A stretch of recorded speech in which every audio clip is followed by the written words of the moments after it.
اعوذ باللہ من الشیطان الرجیم، بسم اللہ الرحمن الرحیم۔ اے رسول، ہم جب کوئی آیت منسوخ کرتے ہیں یا تمہارے ذہن سے مٹا دیتے ہیں تو اس سے بہتر یا ویسی ہی اور نازل بھی کر دیتے ہیں۔ کیا تم نہیں جانتے کہ بے شبہ خدا ہر چیز پر قادر ہے؟ کیا تم نہیں جانتے کہ آسمان و زمین کی سلطنت بے شبہ خاص خدا ہی کے لیے ہے، اور خدا کے سوا تمہارا نہ کوئی سرپرست ہے نہ مددگار؟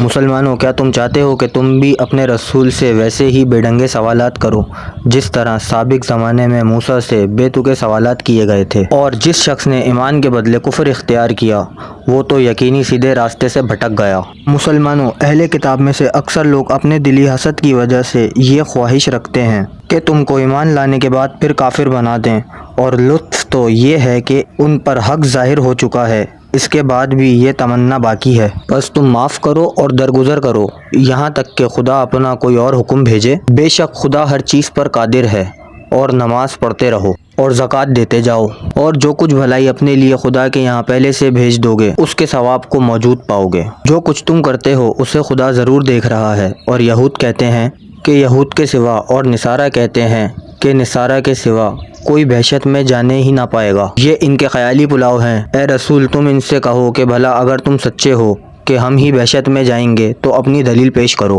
ہاں، البتہ جس شخص نے خدا کے آگے اپنا سر جھکا دیا اور اچھے کام بھی کرتا ہے تو اس کے لیے اس کے پروردگار کے یہاں اس کا بدلہ موجود ہے، اور آخرت میں ایسے لوگوں پر نہ کسی طرح کا خوف ہوگا اور نہ ایسے لوگ غمگین ہوں گے۔ اور یہود کہتے ہیں کہ نصارہ کا مذہب کچھ ٹھیک نہیں، اور نصارہ کہتے ہیں کہ یہود کا مذہب کچھ ٹھیک نہیں، حالانکہ یہ دونوں فریق کتاب خدا پڑھتے رہتے ہیں۔ اسی طرح انہی کی سی باتیں وہ مشرکین عرب کیا کرتے ہیں جو خدا کے احکام کچھ نہیں جانتے۔ تو جس بات میں یہ لوگ پڑے جکڑے ہیں دنیا میں تو طے نہ ہوگا، قیامت کے دن خدا ان کے درمیان ٹھیک فیصلہ کر دے گا۔ اور اس سے بڑا ظالم کون ہوگا جو خدا کی مسجدوں میں اس کا نام لیے جانے سے لوگوں کو روکے اور ان کی بربادی کے در پہ ہو؟ ایسوں ہی کو اس میں جاننا مناسب نہیں، مگر سہمے ہوئے ایسے ہی لوگوں کے لیے دنیا میں رسوائی ہے، اور ایسے ہی لوگوں کے لیے آخرت میں بڑا عذاب ہے۔ تمہارے مسجد میں روکنے سے کیا ہوتا ہے، کیونکہ ساری زمین خدا ہی کی ہے، کیا پورب کیا پچھم، بس جہاں کہیں قبلے کی طرف رخ کر لو وہی خدا کا سامنا ہے۔ بے شک خدا بڑی گنجائش والا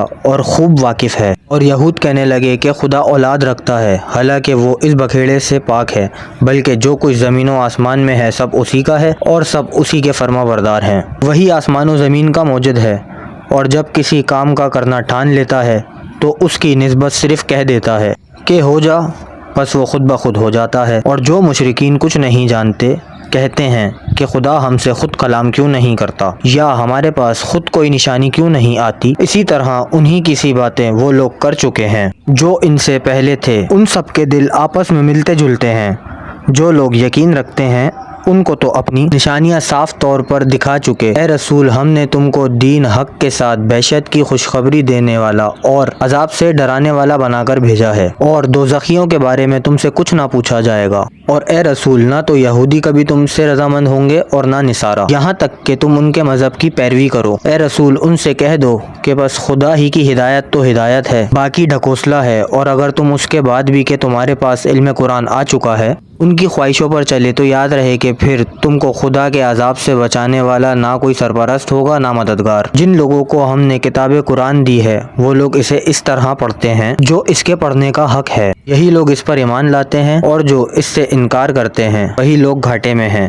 اے بنی اسرائیل، میری ان نعمتوں کو یاد کرو جو میں نے تم کو دی ہیں، اور یہ کہ میں نے تم کو سارے جہاں پر فضیلت دی۔ اور اس دن سے ڈرو جس دن کوئی شخص کسی کی طرف سے نہ فیضیہ ہو سکے گا، اور نہ اس کی طرف سے کوئی معاوضہ قبول کیا جاوے گا، اور نہ کوئی سفارشی فائدہ پہنچا سکے گی، اور نہ وہ لوگ مدد دیے جائیں گے۔